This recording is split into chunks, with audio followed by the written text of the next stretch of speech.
this is, I mean, I guess we're recording now, so I'll start talking. Like, the big draw for me was that some of our most successful videos on our channel were breaking down Alan Holdsworth.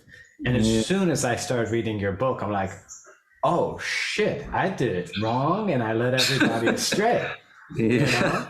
It's like on Facebook, like I had this like how to sound like Alan Holdsworth video where I was just taking diminished scale patterns and like I saw that video. Yeah, so it's like, you know, so I'm assuming you're like, you know. Yeah. Oh no, man, it's like, I mean, I see people break stuff down and I'm like, it's just that you can't know, right? You can't see what you don't know. So if you don't know these other scales, then there's no way for you to know, you know? Yes. And like those minor third half step shapes that you were showing in the diminished scale, those exist in a bunch of these scales. Right. So that's not, you know, a lot of people too, like think that he's just kind of randomly moving stuff, like moving those shapes around. I thought that at the beginning, you know, but it's not. Like melodic cells that are just like, you know, sort of random and shapy. Yeah, but the more you dig into it and you start relating it to the harmony, you see that the scales he's choosing are relating to the chords that he's playing over. So it's not just some random thing, you know. Yeah. And these scales, because these scales share, you know, because these scales are like 9-note scales, a lot of the scales share similar subset scales. You know what I mean? So he'll weave in and out of that. You know, like I'll show you today, like the jazz major add flat 3, flat 6 scale, and all the different scales that come, all the different subset scales that come from that scale. It's a lot. You know? Yeah, I'm sure it's a lot. This is like it's beyond overwhelming to start this process. But yeah, let's do it. I mean, I think everybody will benefit, and thankfully, me and Nick are pretty dumb, so I feel like we're like just having the material course through us will bring it down to the people. Yeah, well, that's cool. We are a slowing agent. Where I went wrong was that the way I see harmony is just typically a typical jazz thing. So I see, I have my definition of a scale that I have taught to people for many years, which, you know, I still stand by in the context of normal harmony, is that you can't have more than 2 half steps in a row. Mm-hmm. And you just fill up the octave with as many interval sets as you can following that rule. And if you just do that, you know, all you get is just major, harmonic minor, harmonic major, melodic minor, augmented, whole tone, diminished, and that's the whole story. And everything else is some sort of, you know, it gives you basically every triad plus, you know, every 4-part harmony combination, but you never have a situation where you have, let's say, a 6 flat 7 7, a root flat 9 9. Right. Yeah, you did the whole phone book from hell thing, right? And did every single option of everything that exists. And how many scales are we working with? It's like 217 unique scales that Alan would be drawing from, right? But what I did in the book with I kind of narrowed it down to 22 in the book. Which is so much. I mean, like, I find 7 unmanageable. Like, you know, most people will never make it past major. That's like, if you're just being real. And then like the people, you know, a lot of the professionals you see have melodic minor, major, some very little diminished, and very little harmonic minor, no harmonic major, no augmented, some that's your typical jazz guy. You're just trying to get, so 22 is just above and beyond. And I don't even, like, from where I'm at, like, how do you even approach learning something new? I forgot. Harmonically, how do you even do it? Like, what did you do? How'd you start putting it on the fretboard? So, I mean, what I did, the first thing you do, I mean, everybody knows most jazz guys know the major bebop scale, right? So to an extent, yeah. So the difference is, right, instead of like most jazz guys think of that as just a passing tone. So, you know, that kind of thing. Right. So, actually played a wrong note, but anyway, but Alan doesn't think about it that way, right? So to him, that note has the same weight as any other note. So you can get, Barry Harris does this with this scale, but with the dominant bebop scale, people don't play voicings with like an F sharp and an F in it coming out of that. You know, if you're thinking of like G dominant, most jazz guys G dominant being like a G mixolydian when you add the 7. Right. Yeah. So like you're not going to see most jazz guys playing that over like a G major 7. Right. It's usually over a dominant. Right. So for Alan, G major 7 would be a part of that tonal structure. Be a part of that tonal structure. Yeah. So then if you take, if you do that with the jazz major add flat, or the jazz major add flat 6 scale, right? You get diminished, you get minor 7, D minor 7 flat 5, you get like E sus flat 9. So to slow you down, you're thinking about C major 7 with an add flat 3 and an add flat 6. So right now I'm just thinking just the flat 6, right? So just the flat 6. Right. Yeah. So if now the tonal center is D, D is in the bass, so instead of that G, you have a G flat, so you can have minor 7 flat 5. Yeah. You can have a diminished. Diminished. You get like a sus flat 9 chord. You get like F minor major 7. Right. F minor major 7. And then if me and Nick were talking about it this morning, like if A flat is the root, then you would have like a major 7 sharp 5. A fully diminished there. Get major 7 sharp 5 with a sharp 9. Yeah, because that's a C major 7 with A flat in the bass. It's like the one chord. Yeah. So, okay, but like in Alan's universe, so I guess how would you? Well, maybe what I'm always trying to do is bring it back into the world of jazz and apply it to like jazz chord changes rather than kind of take the harmonic ride of where this thing leads, which is what he did. Because, other than None Too Soon, there's like no standards or, that was kind of like a proof. It's like, I can do this shit on this too. But I guess the music that he was interested in was just like, this was the palette of color. Right. Yeah.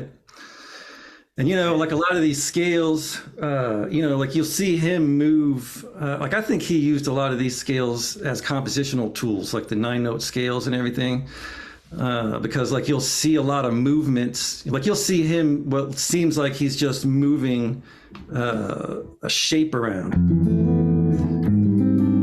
right? Like that kind of thing. So it's like F major 7 sharp 11 to A flat major 7 sharp 11. And if I was using like, if you do mode 3, you actually get like major 7 sharp 11 chords moving in major thirds. Yeah. Right. And so all these movements and everything, I think he used these scales to kind of create some of the chord progressions and stuff, I see. So just to break down mode 3, you mean like the Messiaen mode 3, and well, I guess we'll get into that, what those things mean down the line. But let's jump in. Let's just hand hold us on a trip through some of this very unknown territory. That's the first thing. I mean, that's the first thing I did was I wanted to know. With that scale, right, like I was familiar with it with like the 6 diminished, having, like the Barry Harris method or whatever, and using that as a passing tone, being able to get like, all this 5-1 type stuff. Yeah, like the minute. And then my lines were, you want to make sure that you got the weak beat, strong beat thing going on where, your chord tones are on downbeats and your non-chord tones are on upbeats and all that stuff. Alan doesn't think like that either, right? So To him, it doesn't matter if that note lands on a downbeat, Right. And he's not using. So what I started doing was looking for shapes that I see him use within that scale. So Visually, you get this, like on the fretboard. yeah, visually. So like you get this minor third, what I call minor third half step shape. Right, so that's the one that you were showing. Right. Yeah. So you get that shape. And then like other movements that Alan does, another common movement that he does.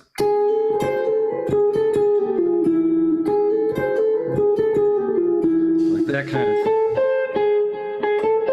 And that, where does that go? Real slow.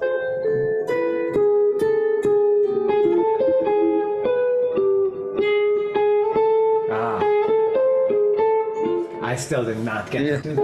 No.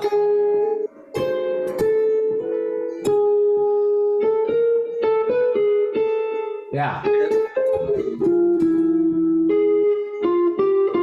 Ooh.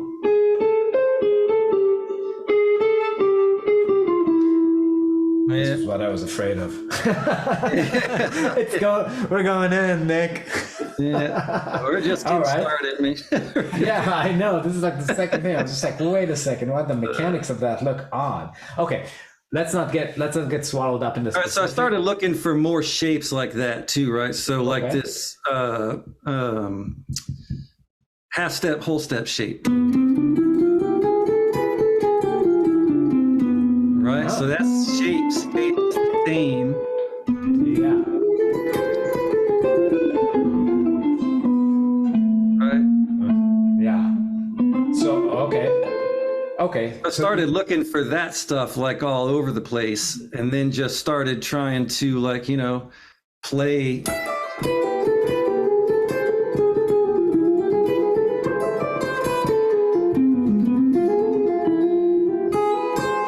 Right. I see.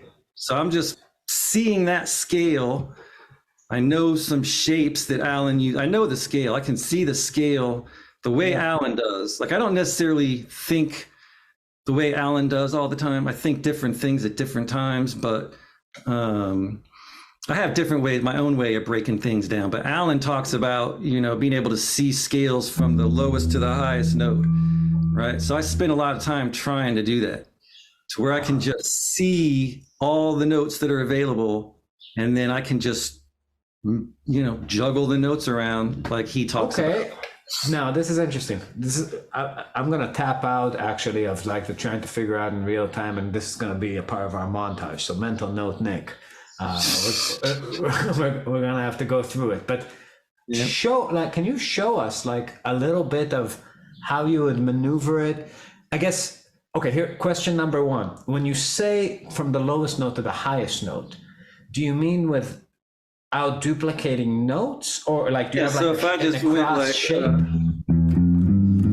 So like 4 note per string, right?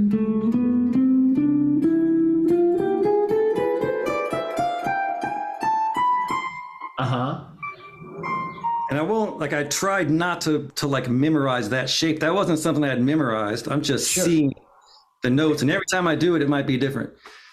Okay, so it's kind of like the freedom that you eventually would have with any other scale. With any other scale. It's kind of like a template you're throwing, like a visual template, and you can kind of dance through it freely. That would be like the long-term goal. But what you're saying is that the way you got into it, though, was sort of, because you were familiar from transcribing solos, you're familiar with like the finger shapes, right? So trying to locate the physical movements and repeating them inside the tonality, right, inside the scale. So I can do like, once we add the E flat, like it opens up a whole nother thing. But before we move to that, as far as harmonically, this scale with just adding the one note has C harmonic major and A harmonic minor in it. Right. So all the chords that exist in those scales are going to be available for you to use this scale to solo over. You can come up with chord progressions that weave in and out of that. Those, so like the major scale, C harmonic major and A harmonic minor, come up with a chord progression that kind of utilizes chords from each one of those scales, and then you can just use this scale to solo over it. So like a minor 2-5-1 in A minor, as well as a major 2-5-1 in C, and a 4-5-1 in C, and anything in C, but also anything in A harmonic minor, anything in C harmonic major. So like a 2-4 minor major 7-1 would work. Yeah. It's crazy. Okay. Everything's in there. Okay. Yeah. So all that stuff is in there. And then you can just kind of see this scale as your palette of notes to pull from. Okay. So that's a big way that how Alan thought about this stuff, right? It's almost like pitch set theory, right? Because these scales. What that is. What's pitch set theory? Well, that's like taking a group of notes. I mean, that's a whole nother thing. But like that's essentially what Alan did. He just called them scales, right? So pitch set theory is like taking a group of notes and then making that group of notes any number of notes that you want, 11, 5, 7, whatever.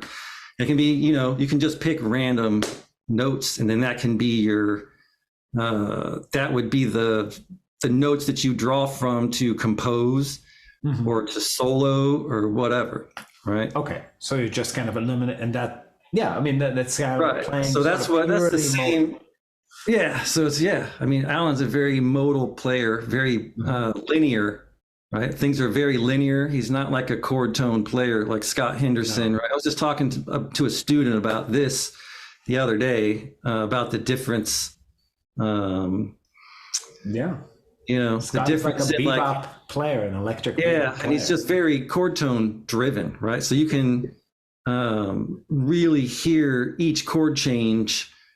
He says it. So if you take the band away, you still hear that. But if you take the band away with Alan, you'll still hear changes, but it's like you're hearing key centers move more, you know what I mean? Rather than individual chords move. So let me ask you this: from analyzing, let's say, I'm assuming you did a bunch of solos from None Too Soon when he was playing on standards. I haven't done a lot of those, but a little bit. Yeah. You saw I saw Countdown in there. Yeah, Countdown's in there. So with a thing like this, is he not surgical through the changes? It's more like he will lump a bunch of the harmony into one big scale it comes from, kind of beat that, and so in a way he's playing changes slower.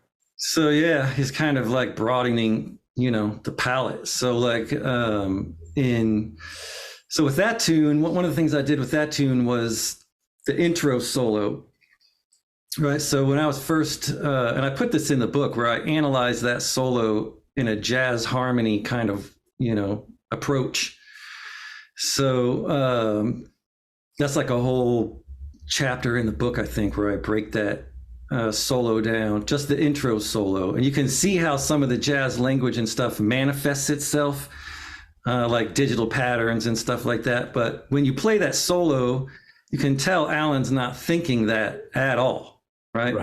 So what I did, I was like, well, I put the chord changes. I wanted to see if what he was playing lined up with the chord changes, so I put the chord changes on there, and then I analyzed it, and that's what I did in the jazz harmony approach to that solo in the book. But then later on, when I started figuring out that these are scales and everything, one of the things I figured out when I was doing that was that, I was experimenting at this point already with mode 3 a lot. And I had discovered that, the Coltrane changes exist in that scale. That's a major third scale. And Coltrane's, actually the melody to Giant Steps basically comes out of mode 3, if I remember correctly. And so those changes are in there, right? So you could take like the Countdown or whatever, and take Countdown and assign 3 different mode 3s, or however, I can't remember how many times it changes keys or whatever. So there's basically you have one scale and 3 keys, and each one represents a full line of music. Right, a full 4 bars. Down in half steps, which works out to be, it's like going, Right. So, Alan didn't do that, but what he did was he used mode 4 and another one of the 8-note scales, I believe, like the jazz minor add flat 5. So if you take melodic minor and you add the flat 5 to it, you use that scale. I'm pretty sure, I'm trying to remember off the top of my head. He used that scale in that solo. He used mode 4 and he uses mode 3. But you can tell that, like, you know, these scales that he's choosing are chosen very carefully, because otherwise they wouldn't line up. If I just move my fingers randomly on the neck, what are the chances of the notes lining up on countdown as well as they do when Alan is playing over that? You know? But I guess my big thing is like also almost like a question, because like when you take, like, let's say something like mode 3, so if I'm conceptualizing it correctly, it would be like 1, 2, sharp 2, 3, right? And then it would be like I mean, I think of it 5 flat 6. Yeah, I mean, I think of it 1, 2, flat 3, 3, right? 1, 2, flat 3, 3, right? Right. So it's like it's everything except for flat 2, 4, and 6. That's like right. So I guess why eliminate those? I mean, these scales, man, are, you know, they're just scales that show up when you log all the permutations of scales, right? Now, Alan, you know, like the Messiaen scales obviously are scales that Messiaen used to, and they're associated with him, right? Right. But they're in this Laninsky book too. Right. Those same scales. So these like old school classical cats had like spent time permutating the chromatic scale, you know? Right. Anybody that's like a classical theorist or a classical composer or something like that, that's back in the day. So they discovered these scales, you know? It's just a scale that exists, you know? Yeah. So why not? Well, I guess my question, like in the context, like countdown, is there 0 once you're in, I guess, and you're playing over, let's say, fast moving chords, how do you keep from hitting like the horrendous notes on the nose? Well, on that, yeah, well, I mean, you know, with this stuff, man, like, typically the lines are moving so fast, it's, you know, unless you land on it and hold a horrendous note, it's just going to sound like a part of the big flurry of notes, you know? And it's exactly the feeling that we all like about Alan's music, right? It's like those things that somehow stretch our brain, and it's like that, you know, because Alan's whole thing. Yeah, Alan's whole thing is kind of like a flurry, right? It's like the sheets of sound kind of thing. And Coltrane was a huge influence for him. So I think that, you know, so like the scales that don't complete themselves in one octave that I talk about in the book too, that I don't call him this, but Dennis Sandoli, right, was one of Coltrane's teachers, and Pat Martino and a bunch of other people from Philadelphia. Where are you? You're in Boston, right? So you know, in Chicago. Oh, you're in Chicago? Okay. Yeah. So, but you're up north, right? Do you know who Dennis Sandoli is? And no, I don't. Okay. So anyway, he's a guitar player, and he was actually one of Coltrane's teachers. He was one of Pat Martino's teachers. He taught like a bunch of people. Anyway, he has like a similar, his way of approaching, he has a thing he calls polytonal scales. Right. And it's basically like just 2 scales in a different octave, you know. So if you were to take like C major and D major and connect them, you know, so you play C major in one octave and D major in the second octave.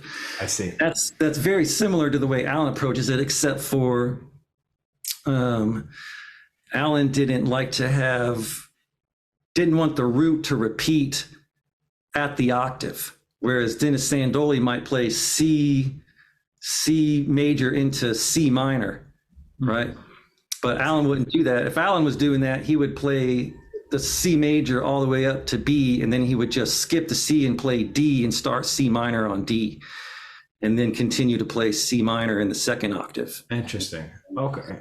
So when he does this, are there a lot of examples of Alan doing the 2 octave scales? There isn't a lot. Like I couldn't find a lot. Like the most of the ones I found, it seems like he was experimenting with it on the Wardenclyffe Tower album. Okay. Is where I found the most examples of that. And then there was like a couple things on In the Drums Were Yellow. I think there's an example I give. And then there's one on Secrets. I think it's the song Secrets, if I remember right. I have those examples in the book and I show that, but you know, I didn't find a lot of that. You know, it seemed like he was experimenting with it back on that Wardenclyffe Tower album mostly, you know. So what are the things that like, you know, would be, I guess, the initial tool bag to kind of like start getting to work getting those sounds? I mean, what I'm hearing is like major scale at flat 3, flat 6, right? Mode 3, and maybe that melodic minor with the melodic minor with a flat 5, you said? Yep, that's one of them. That's one of the 8-note scales. I really think that people should spend a lot of time experimenting with the flat 3, flat 6 major scale, right? Okay. So the add flat 3, flat 6. What do we do? What do we do? Right. So like, so let's just get into that one, right? So I know we got off track. I'm ADD. No. Like, if we like, you got to keep me in check. This is the track. I mean, like my whole idea is that, you know, we'll get through it together. If people at home buy the book, and also we're gonna do like a packet of relevant information, a few pages from the book for purchase every week. So people at home can just kind of use that, help them stay on track. And also, I know you're giving like you're actually paying a percentage to the family and helping them that way. So do a mitzvah. Yeah, so it's not all going to me. Yeah. So, so the major add flat 3, add flat 6. So once you've experimented with the flat 3 or the add flat 6 scale, I guess the next step is to add that flat 3 in there. And then this opens up like, if you're looking at it the way Alan's looking at it, which is from the lowest to the highest note, and you know his fingerings, again, that like that minor third half step thing, well, now that opens up all these other possibilities.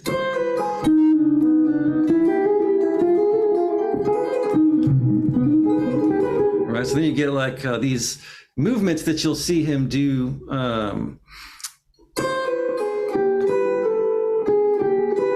Like that kind of thing. Where he's going across the neck, you know? That looks hard. So,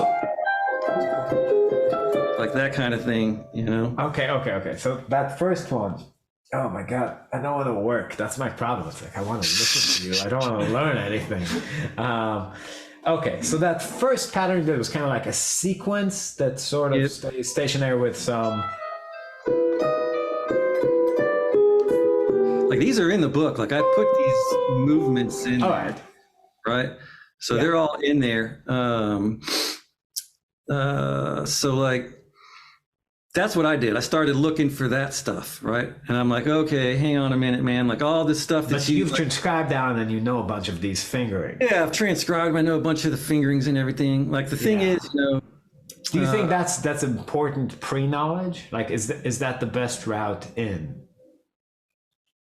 Not necessarily. I mean, it just depends. I mean, if you want to, you know, get all the hate I've gotten for doing anything Holdsworth related, then, you know, posting it on social media, being called a clone every 5 minutes and like do your own thing. And like, if you want to get bombarded with all the hate, then yeah, go ahead and do that. But, you know what I mean? But like, yeah. Well, I mean, it's funny because it's the people that are like searching how to sound like Alan Holdsworth. Like, fuck you! It sounds like Alan Holdsworth. Yeah. It's not like the internet really leads there. Yeah. So they find it and then they're pissed at you because you're doing it and they're not. Yeah, I'm pissed at you too because it just looks like a lot of work and I have other things to do, but but let's do it. So let's start with just like, I'm sorry, this is probably not gonna work too well for your ADD because I'm really slow, but like just some fingering, some idea of the actual physical patterns that are going on. All right. Well, one of the things that he does, like the simplest stuff, is like looking for these shapes as close together as possible. And if you have to skip strings, you skip strings. So the same identical shapes, like when you're talking the about same like identical 3 note. So on the G, on the E, and on the E string. And this what is I would do. I would try to find that shape everywhere, right? So you've got it there on those string sets. Okay. You've got it here in half steps.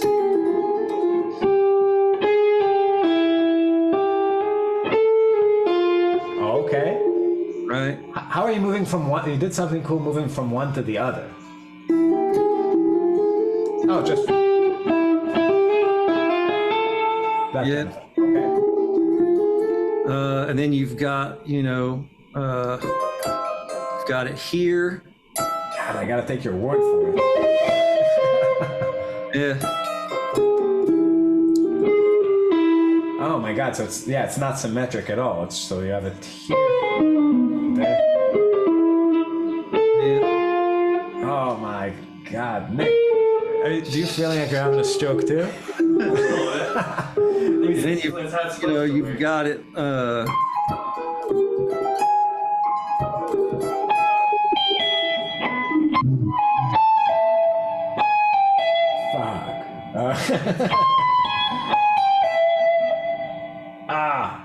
Yeah, I'm not seeing it at all. I'm kind of repeating what you're doing. So I'm actually gonna have to.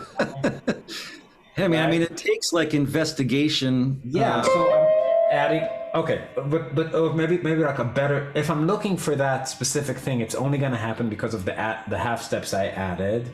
So I've added. Like to this flat and E flat, yeah. C major. Yep. So you have to know, So A flat. Yeah. Okay. I'm seeing it. So if I just do it on one string, it exists in one. Just take it in one scale. 2. Yeah. Right. Yep. Add an E flat. 3. No. There you go. Okay. Yeah. All right. So starting from the flat 6 in C major. Okay. From the flat 6. Got it from the first fret too. First fret. Right. Okay. From the 4, I have the shape. From the flat 6.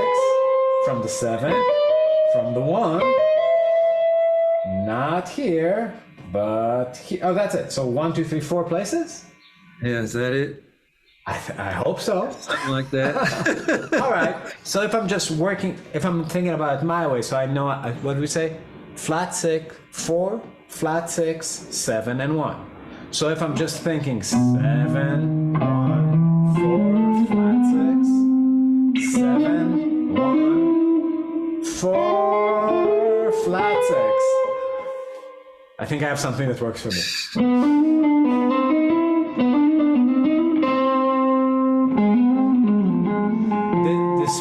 Dani, our saxophone player, said something great about Alan's lines. He said, when you play him fast, the person listening feels like he's having a stroke. And when you play him slow, the person thinks you have a stroke. Yeah, makes sense. So it's the power of stroke, just casting it. Stroke lines. So you mean to tell me that now this shit works over 2-5-1? Well, yeah, you can make it work. Yeah. Nick, a 1, 2. So like, if I'm, but seriously, if this is like, and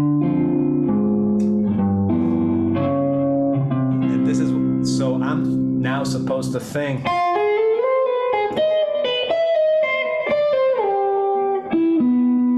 Holy shit! I think I've understood something. Yep. All right. Okay, so that's But that's nothing. That's like just one shape in 4 Right. places in the scale. What's another shape? Yep. Another shape is half step, whole step. All right. So then you get like this. Right here, Alan. So you have that like false fingering. false fingering.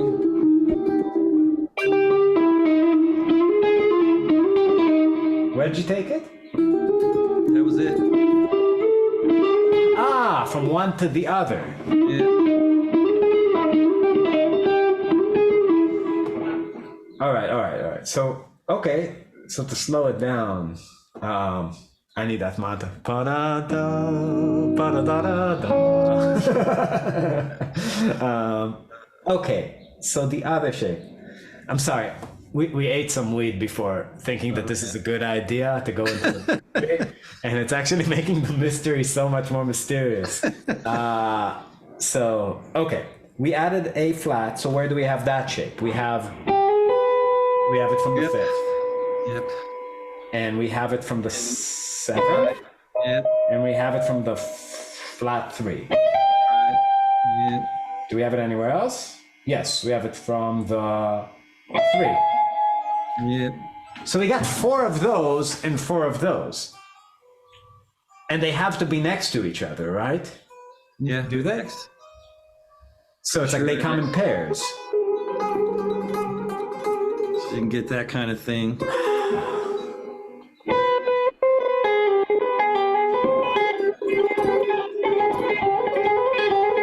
Okay. Right. And that's with the false finger. Right. Now, what the fuck was that? Yeah. So that's another one of his movements that he does. Right in the book, I talk about the movements in the book. Right. There's a whole chapter on some of the most common movements that he uses. Right. Dude, how are you? It's so overwhelming. I mean, it's like that's the thing. I'm very glad. Yeah, this one scale. I mean, this one scale. That's why I was saying, like, this one scale alone, you can stay in this scale, and like, I mean, you can find Holdsworth related ideas like forever. It's like endless. Dude. Amazing. Okay, so yeah, I know it's in the book. People will buy the book, and we're gonna find it in the book and add the relevant pages, and people can purchase those, not for the price of the full book. That's there. But walk us through some of that. So that thing, is just this movement where it's like so if you were to do that on one string, almost like a diminished scale kind of pattern. But he does it going across. This is where all the hammer-ons come in too, right? So like he might pick this note, might pick all 3 of those actually, and then hammer. That's a hammer? Yeah. Oh, that's gonna be difficult. Yep. That? How does so I have to back up. On a technical note, I think people really focus on his left hand chops. Right. Don't talk about the right hand at all, but I noticed you said maybe he'd pick all those. So how does the right hand work here? Yeah, so I mean, he does do pull-offs, but he doesn't do a lot of pull-offs, right? So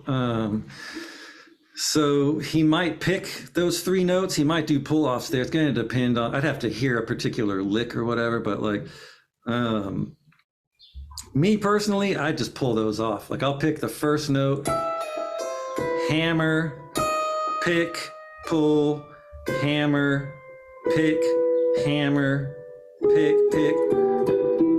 So this is just, triads that I'm playing. Wait a second. But that's not how we play guitar. That's how Alan plays guitar. That's how Alan plays guitar. But that's a big problem for us. Yeah. Like we don't know how to do that. That's gonna take time. All right, so you're saying that when you cross strings, you're not picking. Right. Well, Alan doesn't pick. Yeah, but do you? Like the hammer-ons from nowhere. Sometimes I do, yeah, but I do like this dragging, like sweep picking motion when I approach a new string. I don't do that. So that means, is there like a? I'm assuming that will change how you're orchestrating it with your left hand to where you kind of get there with the finger you want to get there with. Yeah. All right, so like that specific example, what was your fingering? So it was like, then hammer on with the ring? Yeah, and then second finger, first finger. Yeah, so you're not doing this because you're gonna run out of guitar here, so. Right, well, because I'm about to hammer this note in a minute. Right. Yeah, okay.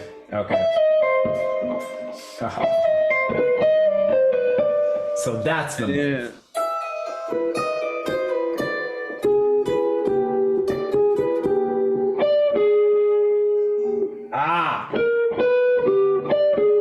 How does that movement work?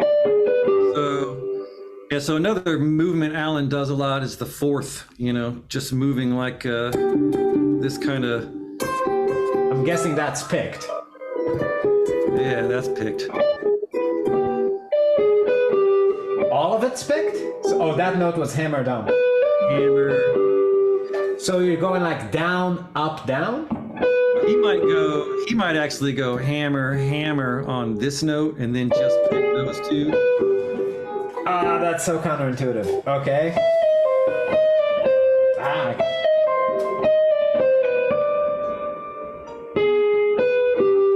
So pick those. But this is what gets him that kind of saxophone-ish sound, though. The hammer-ons. If you ever watch, there's particular videos where they're like, you see a camera from behind him, right? And you see his hand going across the neck like that. And it's almost like he's pressing the keys of a saxophone. He's thinking of it like he's pressing the keys of a saxophone. You know what I mean? Yeah, it's a whole the other impression I get. A whole other note production mechanism. Okay, yeah. So but I can see a path. So would you say for crossing strings there's a predominant finger to get that kind of, because I'm seeing you do a lot of ring on new strings. Yeah. Maybe not exclusively. No. Like, does it happen with the index finger very often, like a hammer-on from nowhere? No, I think he picks those notes most of the time. And how about the pinky? Does the pinky? Yeah, there's hammers. Oh yeah, the pinky does. So if I go like this line, right there.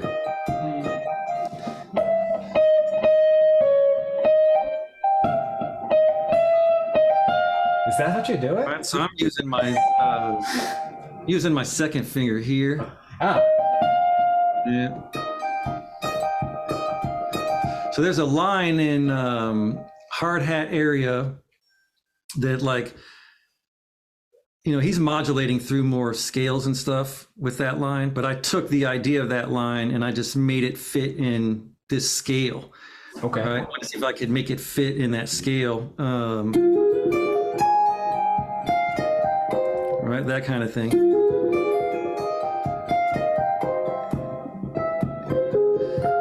And so it's harder with a clean sound. If I had my Holdsworth, sure, clone tone on, then yeah. But those notes pop out obviously a lot easier. You know what I mean? But, yeah. Okay, so this thickens the plot quite a bit, because I was thinking we're just gonna come here to pick up some notes and some chords, but we actually have to learn how to play guitar that way. Well, yeah, I mean, it all depends, man. If what you want to do, if this series is called How to Holdsworth. We want Holdsworth, baby. We're not here trying to do anything else. All right. Yeah. I'll let you take all the comments then. Yeah, bring it on. You know, I have a response in advance. If you're considering writing comments, it's fuck you.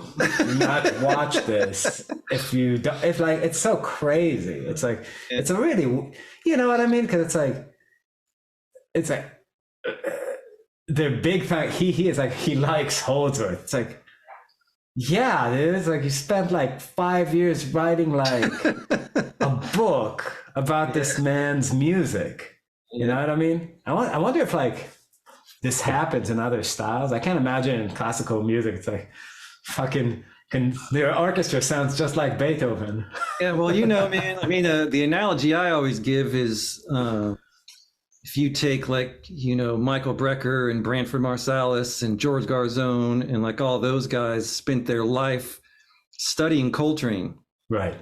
You know, and it's like, yet they all sound very individual with a Coltrane influence, right? But if you, there's actually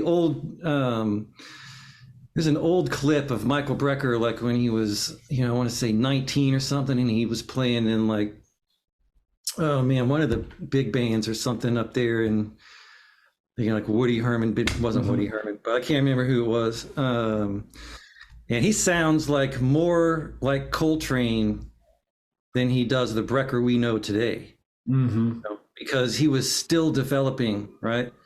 Still developing his voice and his tone and his sound and his articulation. All that stuff sounded more Coltrane-ish. Later on, you know, he started adding in more, like R&B type phrases and stuff like that. And then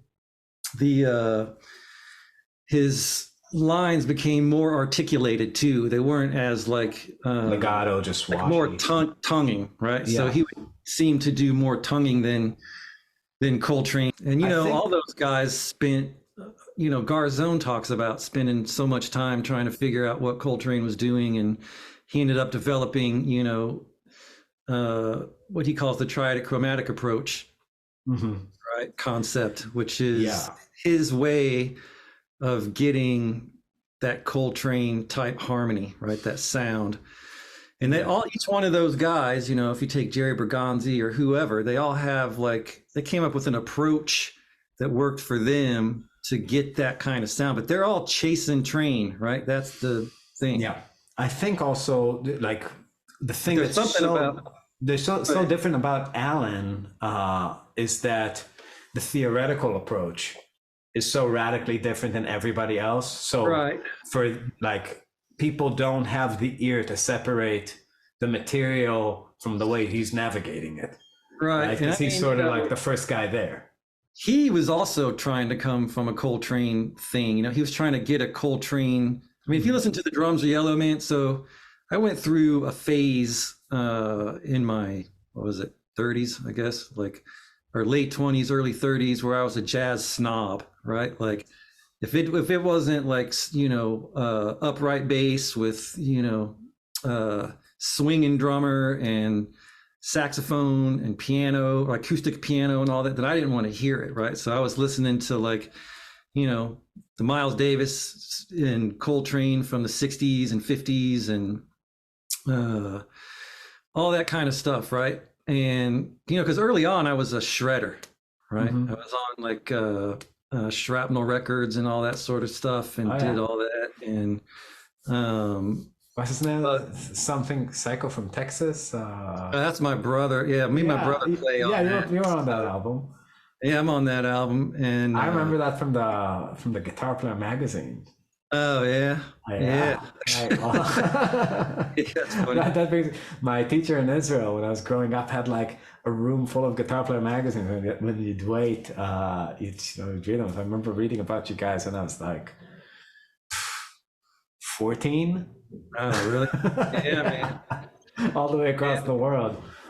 Yeah. So, you know, I was a shredder or whatever. Then I got into like really hardcore into jazz, and I started, you know, I quit guitar and played saxophone and piano and like studied all these other instruments. And I just wanted to be I wanted to go to New York in my, you know, when I was in my late 20s or whatever. And and be like one of those guys, but I ended up getting married and having a family and all that stuff, right? So It's much better. that puts an end to those dreams of poverty in New York. So Yeah.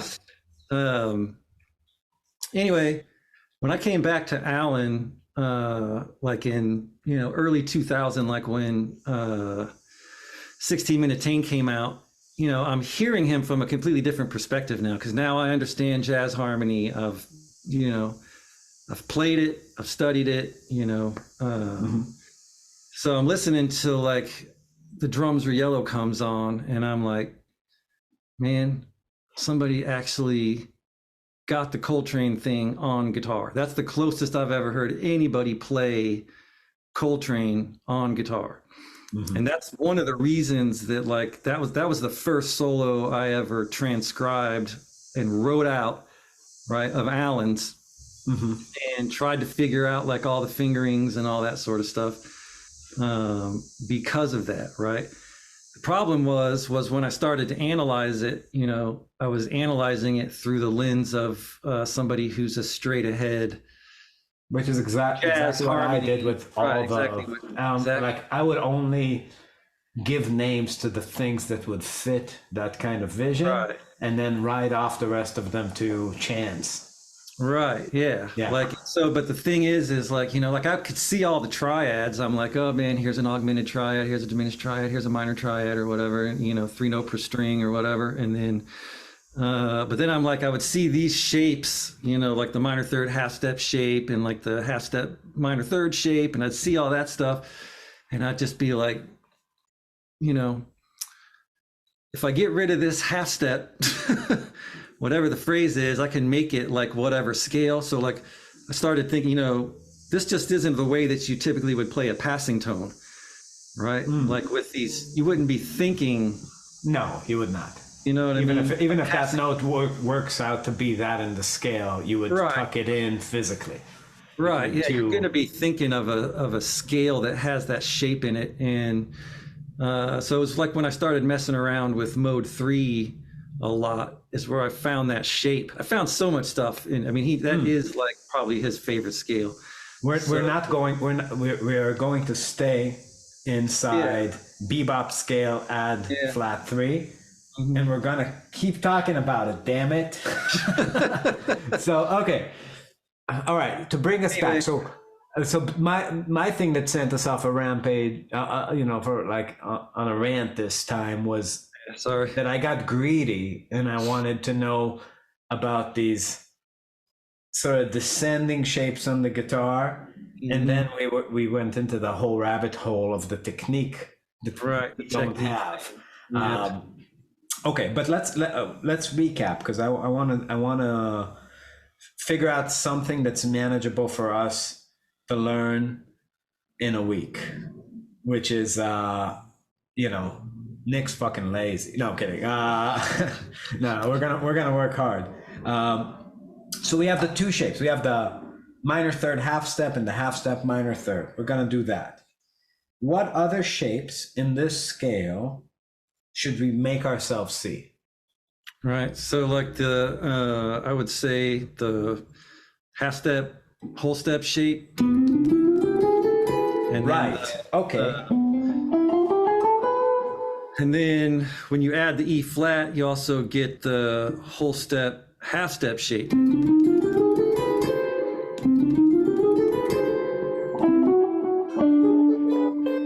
Wait a second. Why are you starting that shape? So like 10th fret.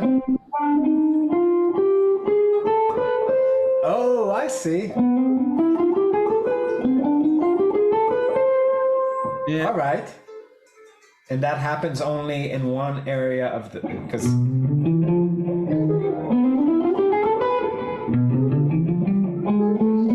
okay.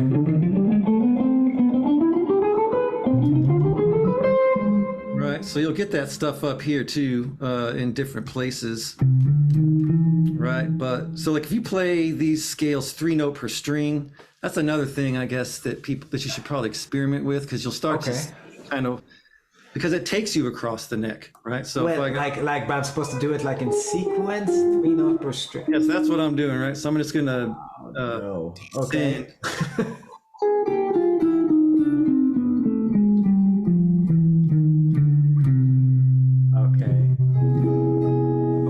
nightmare. Okay. That's not right, is it? No.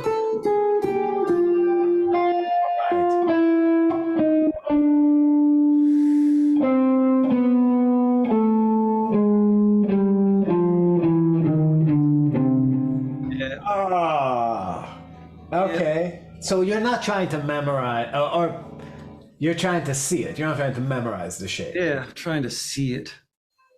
Oh, motherfucker. And they're supposed to move it to other keys too, huh?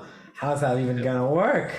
Nick. We didn't even get into like the harmony that this scale generates, you know? Yeah, let's get into that. Okay, so everything underneath with that scale, let's lump to the side everything we get with the diminished sixth scale, right? And then like what other options are now opening up with that E flat? So yeah, so with this one now you've got C melodic minor, C harmonic minor, and A Hungarian minor, right? Added to, and you got the C augmented scale. C augment like this. So you get that guy? Yep. So okay.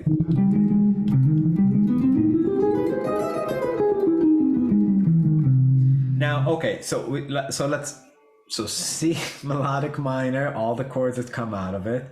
So now, okay, you got C harmonic minor too? Yep, C harmonic minor. Okay. And now you said Hungarian minor. So Hungarian minor, it's like mode 4 of... I think of it as Hungarian minor. Some people think of it as double harmonic major, I guess. Gypsy scale. I see. Okay. So it's sort of a so you're thinking it's kind of like a minor scale that has a sharp 4 and a major 7? Harmonic minor sharp 4 is another way to think of it. Harmonic minor sharp. Okay. Yeah. Okay. So it's, yeah, and like my thinking, that's not even a scale because it has those like 2 half steps, but now it is. All right. So so what are the harmonies that come out of Hungarian minor? So you've got. Do you think about Hungarian minor like this? Do you think about it harmonically? Yeah. So you got. Let me think. So A minor major 7. Right. But you also have like A minor 7 flat 5 in there. Or no, you have you have diminished major 7. The diminished major 7, B7 flat 9, flat 5, sharp 5 is in there. B7. Say it again. B7 what? Flat 9, flat 5, sharp 5. Yeah. Sharp 5. Is that true? Man, okay. And it's like too many things I don't know at once. Okay, and that's all still inside that original. Yeah, you got C major 7, sharp 5, E flat minor 7, flat 5, E major 7, F major. E flat minor 7, flat 5. Is that there? Flat. Actually, no, that's not in there. Sorry. Right, because you wouldn't have. It's not in there. 7, F major 7. Oh, right. No, F sharp. Right. E major 7? Major 7. Ah, right. Because yeah. F major 7, G sharp minor 6. So basically, in this way, like over a 2-5-1 in C, you could play E major 7. Yeah.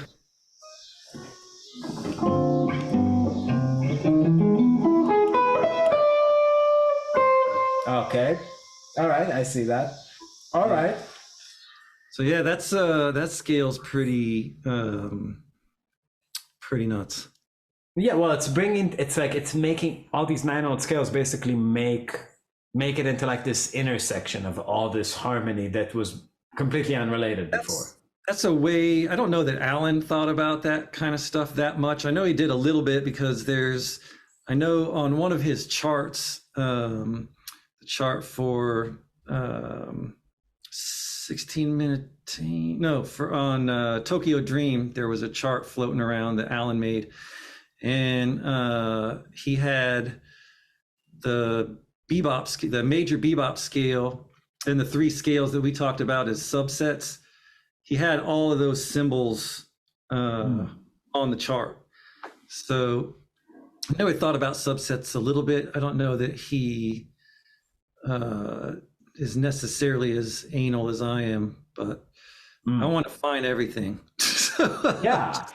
Okay, so what would be a good way to cataloging this might be like all the chords starting from every root, like in terms of like the arpeggios that exist there. So like all the kinds of C's you might have, all the kinds of E flats now you might have. Yeah. Okay. Oh man, excuse me. Just in terms of seeing like chord on chord. Okay. But you get like within this scale alone, or these 9-note scales, you can get like the scales that don't complete themselves in 1 octave. How? Right? Like I could play A harmonic minor to C harmonic minor, right? Like that kind of thing, into like Hungarian minor, into the augmented scale, into harmonic major, right? So that's what I do. I sit around and try to weave in and out of all those. So you're playing whole or like stepwise motion descending, and then at a certain point you just kind of change the. For the scale that don't complete itself, I played 1 octave of the A scale, and then I play 1 octave of C harmonic minor, right? So yeah, okay, that certainly is an interesting way. So you basically would have to have that, the information you would have to have memorized are the scale, so you'd know what to switch to what, right? Like, or the specific, I guess, keys of the scale that offset will draw from a pool of notes. So it would be, okay, A harmonic minor, you said, to C harmonic minor, to maybe major down, and then like Hungarian minor.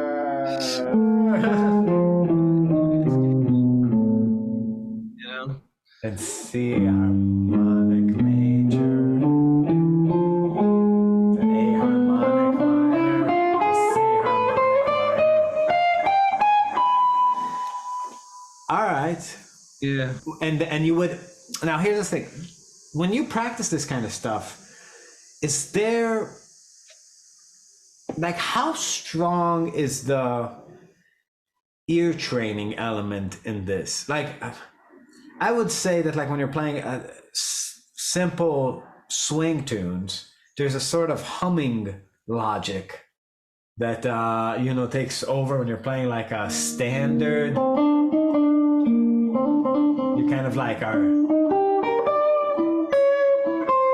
you're following a line in your head. I don't have the beginning of a clue of knowing what this sounds like in the context of music.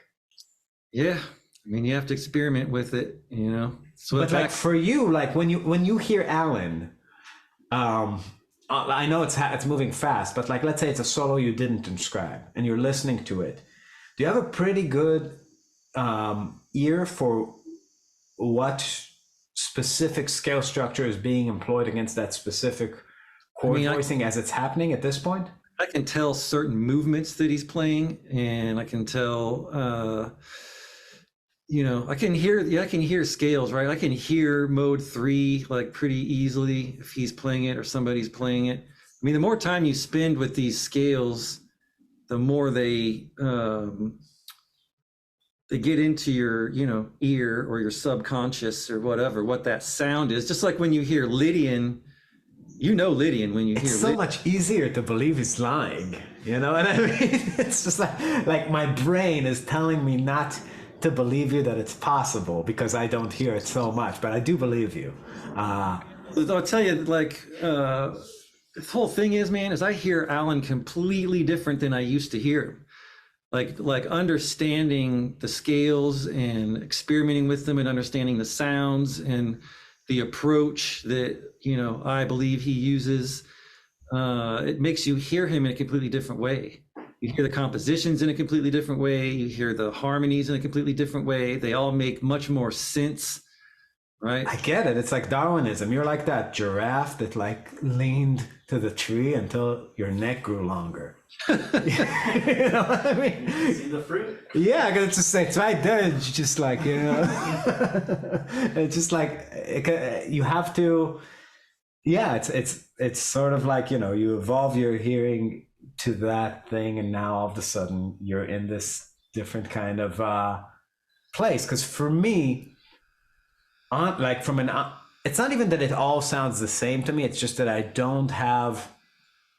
It's all in the same place, which is far away. Like it doesn't seem very accessible. So just by virtue of it being in that camp of sounds of like the 9-note scales, I understand. Like once you're there, you all of a sudden like, wow, these are very different from each other.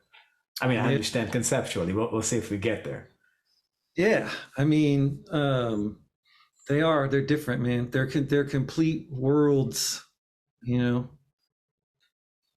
Okay. And, you know, each scale, each sound, each mode. So like, so I sent you my Messiaen etude book. I don't know if you got that or checked it out, but if you listen to the audio files, each one of those etudes is just that one mode, right? So all the comping, all the lines come from, it's one for each mode, right? So you're still talking about you're going into each mode of the Messiaen scale?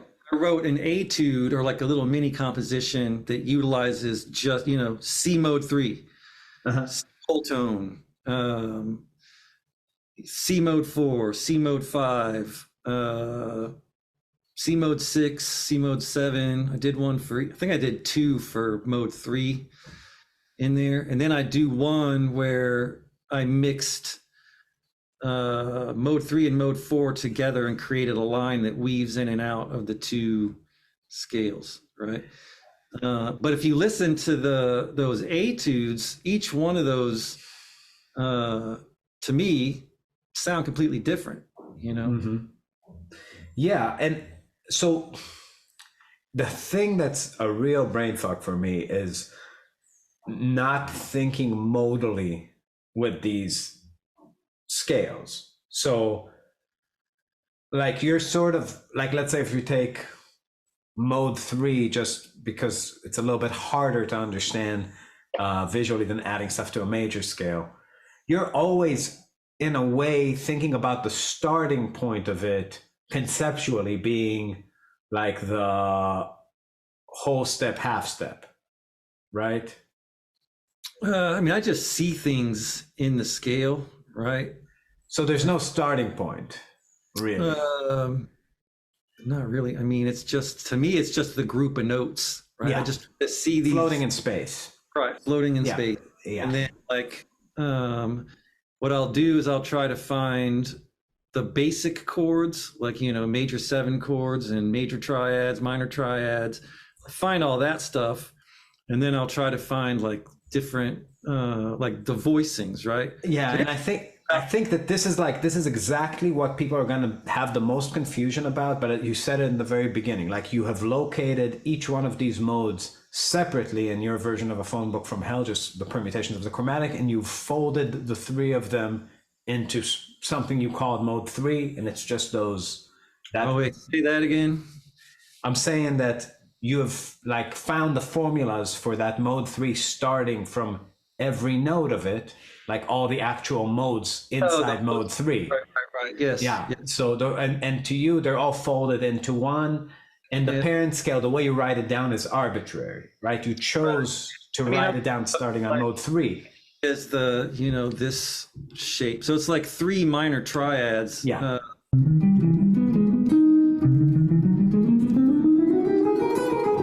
But I break it up. Like this scale, like, is very, very deep. But one of the things I want to say about finding voicings in these scales is you end up with very specific voicings a lot of times, right? Like you'll end up with, like in this scale, for example, C major 7, C major 7 sharp 11, C major 7 sharp 5, right? But you won't end up with a C major 6. No sixes, no diminished No chords. A, right? Yeah.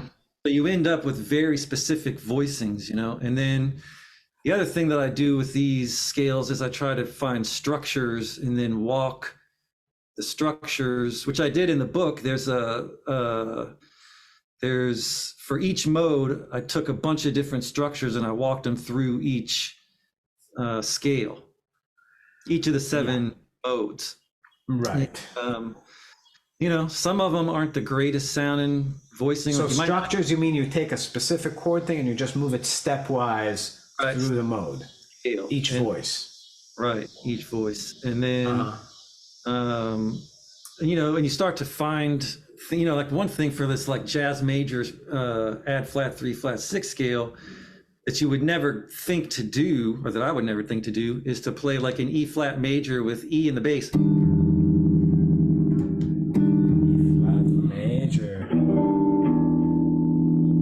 Yeah, I would not think to do that. So you end up thinking of things that you wouldn't think about, you would never come up with if you weren't thinking about this particular group of notes. Yeah. And there's all kinds of things like that. I mean, I can't even probably remember, you know, all the things I've found where I've been like, yeah, I would never have thought of to do this. How do you catalog the things you find? Like, how, when in your practice, like, what is, like, okay, so you said you sat there and you found kind of from your transcription work, you knew fingerings. The beginning was seeing those fingerings inside the scale. How quickly did that branch off to like harmony and away from line playing? Immediately? Was this happening in parallel? Yeah, because I always want to be aware of the harmony. You know what I mean? I mean, that's to me that's the coolest thing. You know, is the sounds that you can create, right? So yeah, right away I was trying to find, you know, like the triads. That's where you start. I mean, that's the beginning, right? Triads are the simplest thing. So all the possible triads from each root would be like right from each root. You try to find all the triads, then you try to find the 7th chords, stuff like that. And then I just looked for like specific voicings. You know, I might be like, oh hey, you know, I get this sharp 11 voicing with the, you know, sharp 9 in it, and try to see out where it exists in the scale. How I can voice it, you know. Yeah. Okay. So is there any benefit of like working with this kind of stuff as you practice against some sort of drone or root note from the scale? Is that something? Yeah, I do that too. Yeah. Just to kind of have it get used to the sound. So what would be like a typical thing you'd throw on to work a scale? Well, sometimes I'll come up with little chord progressions like out of that scale or whatever, where I'll just take like a specific chord, like the A flat major, like the C major 7 over A flat or whatever. C major 7 over A flat. Earlier, right? Yeah. Like just I would have that just droning, and then I'll just play around. Okay. So it'll be like a.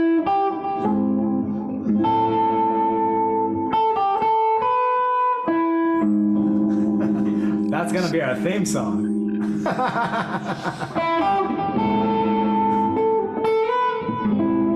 I love that. Okay. That's gonna be every montage we do. But I'll be. Like it. Yeah, I'll do that, and then I'll do like chord progressions, you know, in a loop, and just work. Just in a loop.